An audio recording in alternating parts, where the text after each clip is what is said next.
She's passionate about telling stories of amazing women who are rocking the world and empowering women to live, love, and thrive. Here's your host, Katherine Gray. Hi, welcome to Live, Love, Thrive Women's Empowerment Hour, brought to you by 360 Karma. We're so happy to have you join us today, and we're so happy for our guest today. She not only has been a trailblazer and an extraordinary woman in television, film, music, but she helps other people both behind and in front of the camera to live their dream and make things happen. Please give a warm welcome to Barbara Deutsch. Hi, Barbara. Hi, thank you so much. Yeah, I'm good so to happy have to you be here. Yes, I've heard so much about you from so many people I know in the industry. We won't name any names because I know you're not really allowed to talk about all the people that you work with, but whether it's actors, writers, producers, directors, your name is celebrated in that circle. Wow. And you know, I want to share with everybody your path to doing what you do to help so many people. Because not only are there a lot of people out there that fall into that category of being in this industry and struggling, and you help them not really to struggle, but to learn how to live their best self doing what they're meant to be doing, right? Sure. And I love that. But I want to talk about your background and your path to doing what you do. Okay. So, I mean, first of all, I know it started in New Jersey. You were born there, right? It did. It started in New Jersey. Yeah. I've been having a lot of guests lately that were born in New Jersey, and they're all in L.A. Like, what's up with that? It does happen. Is this people didn't want to stay in New Jersey? Or? I don't know. I love Jersey. I mean, I love the Jersey Shore. Yeah. I do too. That's my jam. Yeah. You know, the California, no offense, but the beaches aren't the beaches. Yeah. The Jersey Shore. Yeah. Well, you can actually go in the water there. It's too cold here. Right? Yeah. I mean, the weather's warm, but the water's so cold here. Should we move back? Maybe we should, especially after that earthquake. Oh, yeah. I was in the theater seeing Indecent. Oh, my gosh. Night. Wow. Right? And the actors are from New York. Of course, this is going to air after that, but still, there's always, that threat of these earthquakes here in California. I know that the only downside to living in California. Yeah. Right. Right. Well, that and the traffic.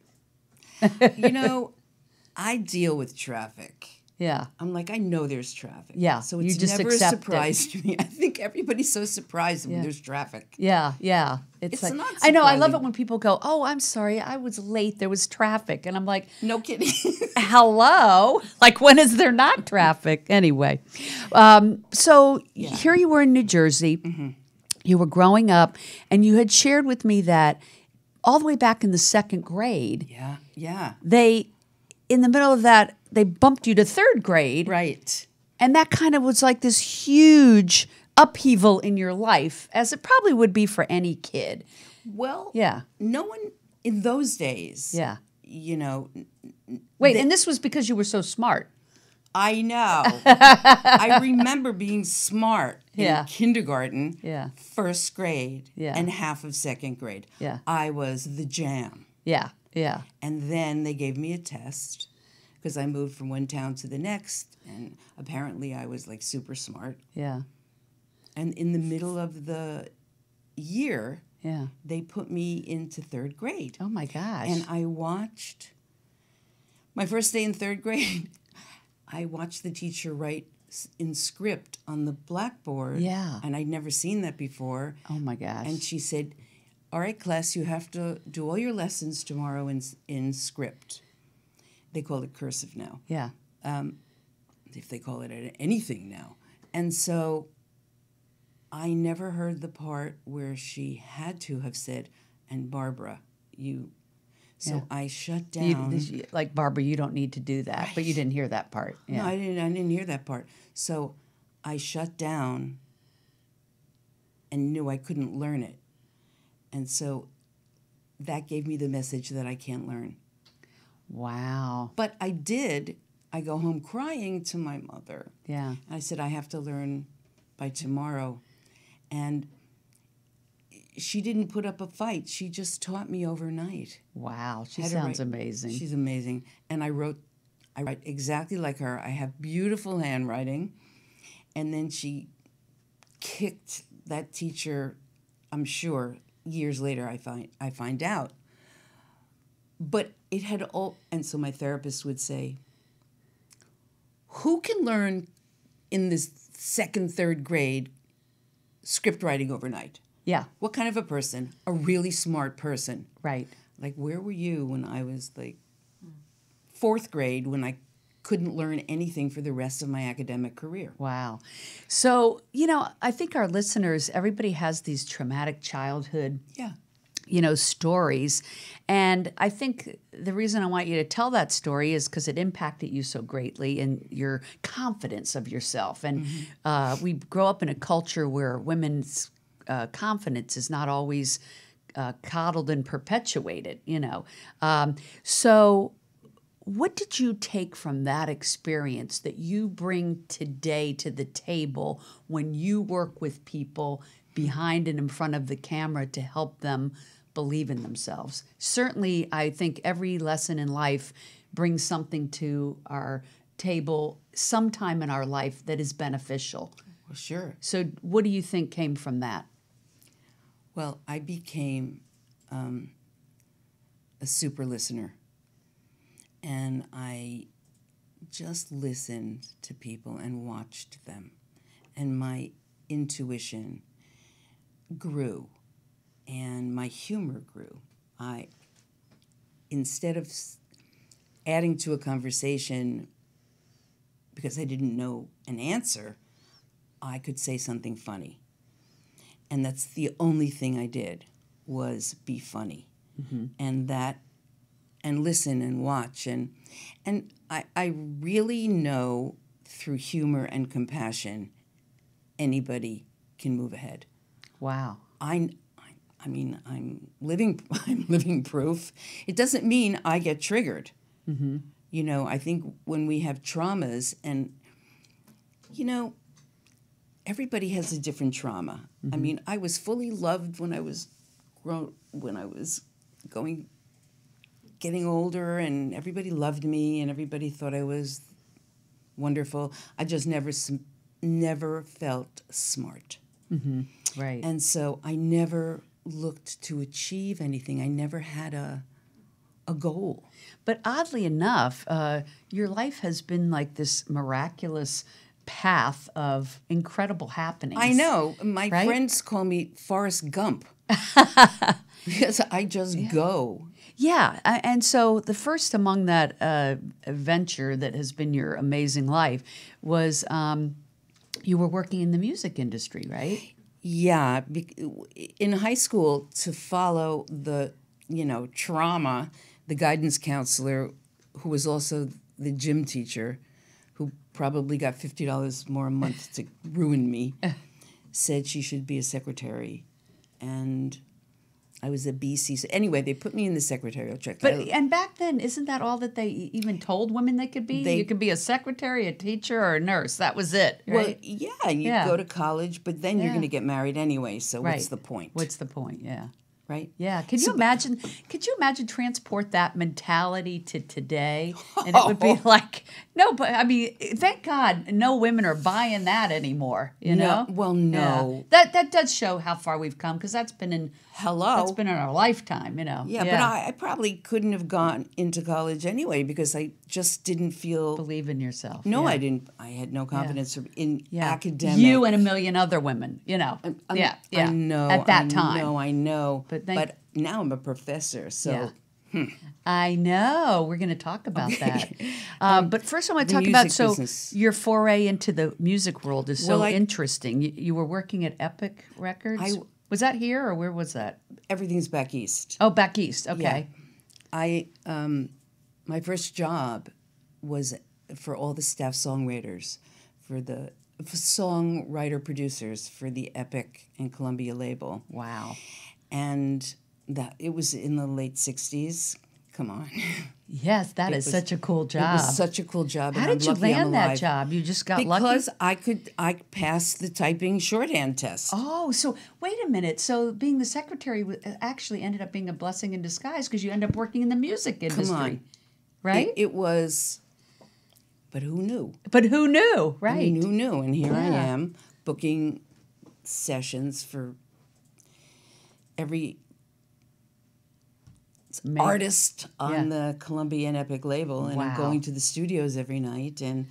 But one day, I was standing on the coffee table it was at Black Rock in New York City, and Clive Davis, if you know who Clive Davis is, And who doesn't?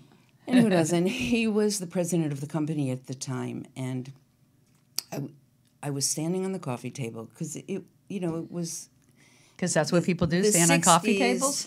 It was crazy. And I was singing to the secretaries, and I was singing Where the Boys Are, from Oh, Malcolm, yeah, I Where the remember that. Boys Are. Yeah. And so I'm belting my brains out, and Clive gets off the elevator, and he walks over to me.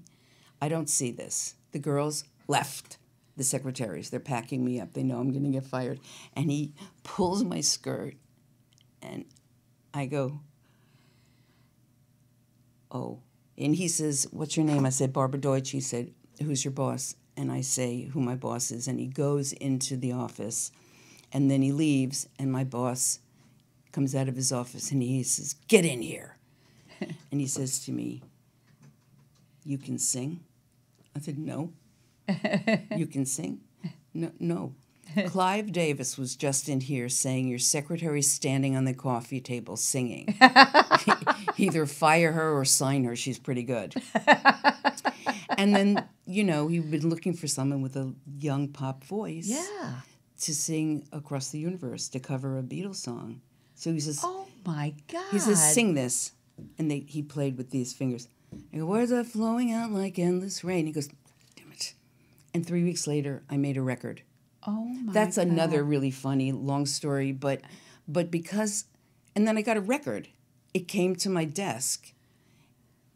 You remember a 45? It's got a big hole in it. Yeah. It said Barbara Love.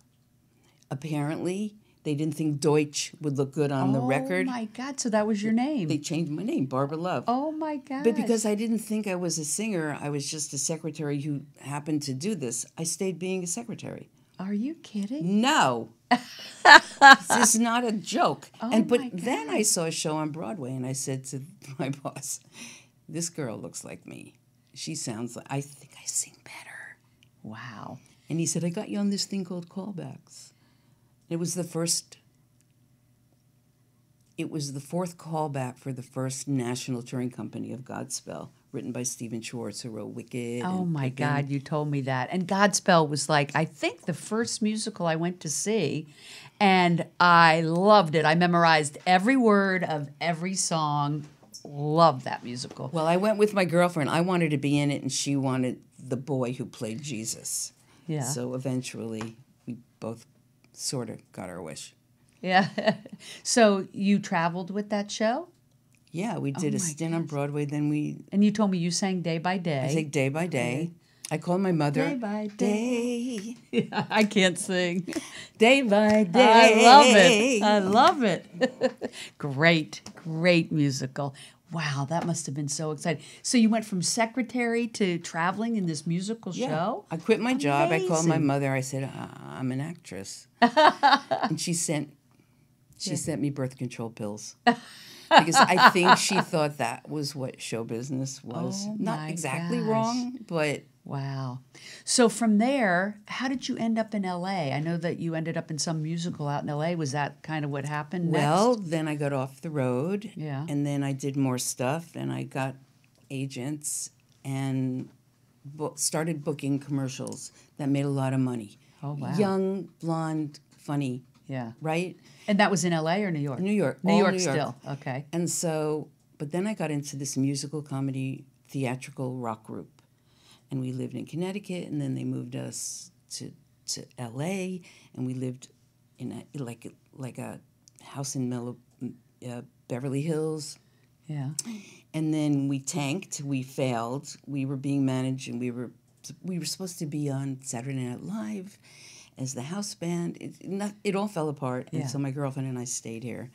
And that's how you ended up out here. yeah, we stayed, and I supported us with commercials. You're like me. I came out here. I'll spend a year or two here, and that was 13 years ago. Well, they didn't give us money to go back. That's why we stayed here. That's funny. But the whole time, my interest in people was far more interesting in my acting or singing. Right. You know, I love to sing, but acting, not so much. Yeah. But you did TV, film, commercials. I did. I got hired all the time. Yeah. Oh, fun. Because... Any shows that we would know? Well, in the day, I Taxi, Oh, yeah. Welcome Back, Kotter. Oh, my gosh. Matlock. Oh, all my favorites. Right? Yeah. Yeah. And so, yeah, that was fun. And then I met a man. We were in a show together, and we got married, and we had a kid. And what was his name? Michael Lembeck. Okay. He's a director now, and we had a great time, have the most amazing child. I think he's a Gandhi with a sense of humor. Aww. He's 37 now, and he married this queen woman. My daughter-in-law is my daughter, and now I have 2 grandchildren. Aww. One's 7, one's 4. That's as good as it gets, right? It we is. Have one. We have a grandchild. He's adorable. How old? His name's Izzy. We call him Isadorable. Well, he's 3. Oh, yeah, 3 going on 20. Well, these children broke me. I have tubes in my ears from. I'm sure I make out with them. You know, they carry and they broke me physically, but I'm recovering because I love them too much. So your husband and you split when your child was, you told me 6 years old. 6. So at 6 years old, you found yourself a single mom. Yeah. That had to be tough. Well, it wasn't unfamiliar because my mom was a single mom. Oh, right. Right? My dad died when I was young. Oh, my so gosh. I watched her do it. It wasn't unfamiliar to me. Okay. But It still you know, wasn't fun. Fun? Yeah. No. No. You know, you carpool one day and then happy, and then you carpool the next day completely wrecked. Oh, my. Yeah. But it's in the category of this happens. And, you know, if you hadn't gone through these things, like I've said before, all these different challenges we have bring something to the table later for what it is we're meant to be doing. So I can only imagine, since you help people to discover what it is their passion is and how to manifest that, that you, having been through a divorce and raising a child, can only be more compassionate to other people that have a similar story. Well, yeah. Yeah. I mean, but my story is really that I land on my feet. I never lost my sense of humor, and I never lost the possibility. And that doesn't mean I wasn't in the bed for a few months every now and then. Yeah. But I don't know, my spirit, I don't know. I was born that way. With that resilience. I think me too. I relate to that. I was born that way. Yeah. And, you know, the way I work with people, I do understand trauma and crisis, and I know when someone's in PTSD. I'm not clinically trained, but man, I do know when I'm talking to someone what's in the way. Right. But I it's read a gift. something. It is. Right? It's a gift. Yeah. You know, you said something. I watched you say in an interview. You said, "Why do you want to do this?" Instead of how to do it. You know, discovering the vision. Yeah. First. I mean, I think I do that with everything that I do, and you probably do too. And it's so important is the why. Yeah. And not worrying about the how. Right. Because we can so easily get caught up on that how. And it just it brings in fear to people. Sure. Oh, I want to do this, but I don't know how. It can be strangling. Yeah. So forget the how. Why do I want to do it? And most of the time it's our calling. It's like why we're meant to be here, right? Yeah. Well, it's kind of, it's not brain surgery. If you remove the fears and the concerns, what's actually there? Right. What did you want to do? Yeah. If you remove those fears and concerns, what's there? Okay, so maybe we have to reinvent the dream. Right.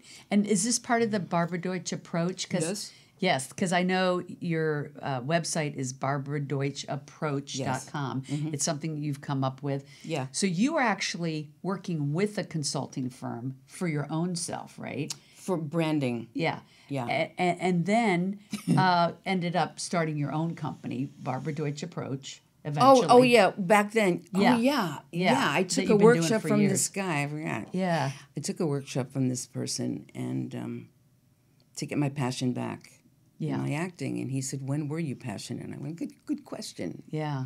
Never. Yeah, So you that should- is a good question. Like our audience should think about that. If they're not feeling passionate, Why are look you back on a doing it? time Yeah. when you were Exactly. passionate. What were you doing then? I wasn't passionate about performing. I just kept getting hired. And I know for people, what's the problem? Yeah.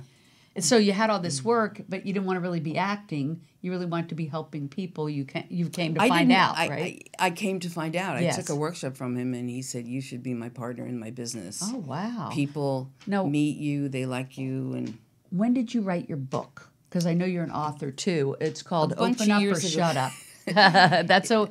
That seems like you. Open up or shut up. Yeah. Exactly. Yeah. You're either talking too much, and why, or you're withholding, and why.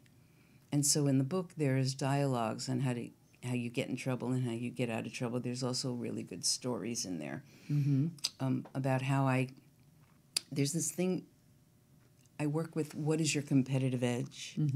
What is it about you that no one can compete with? And I found that out. I got hired by a company in Toronto.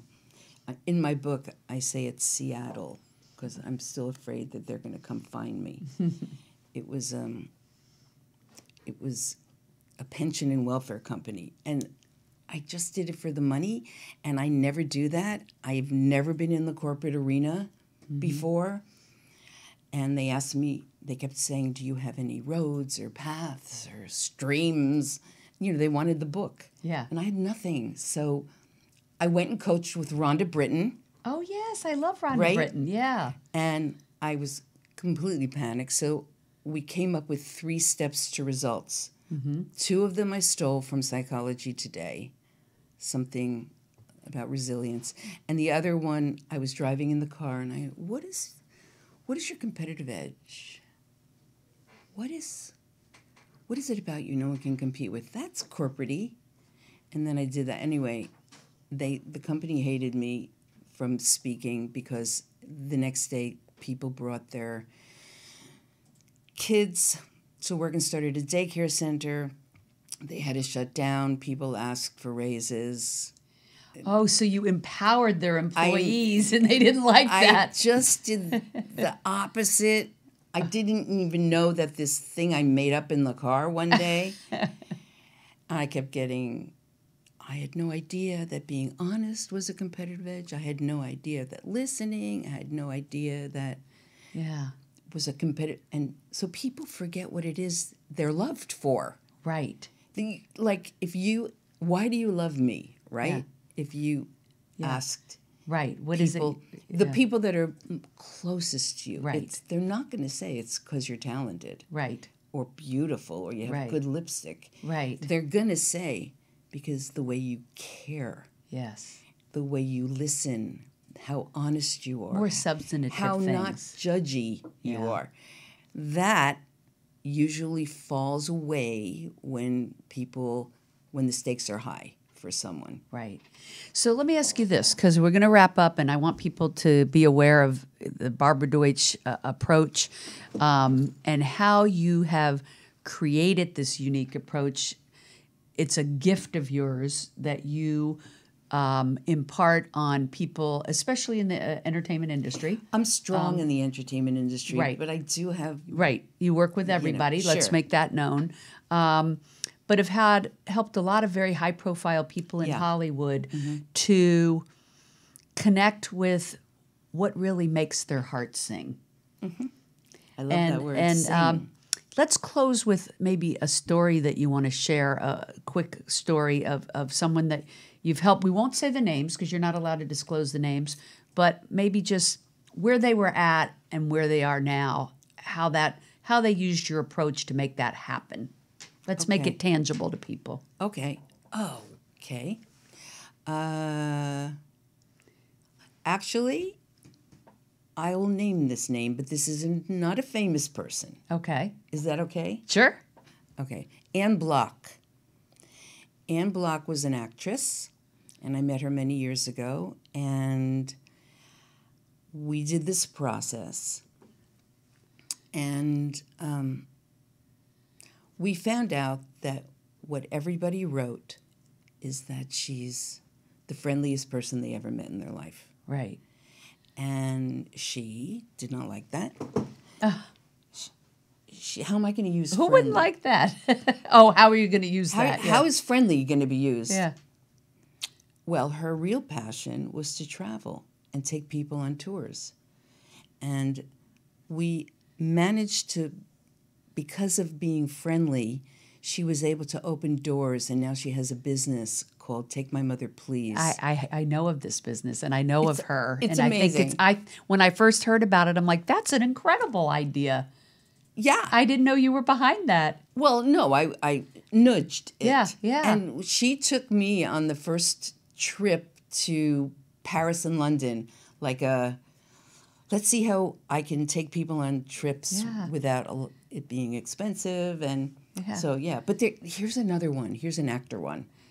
This one I can't say the name of. He was told from his competitive edge that he was nice. Like, he was so mad at me because you were the nicest person we've ever met in our life. And it's not my fault you're nice.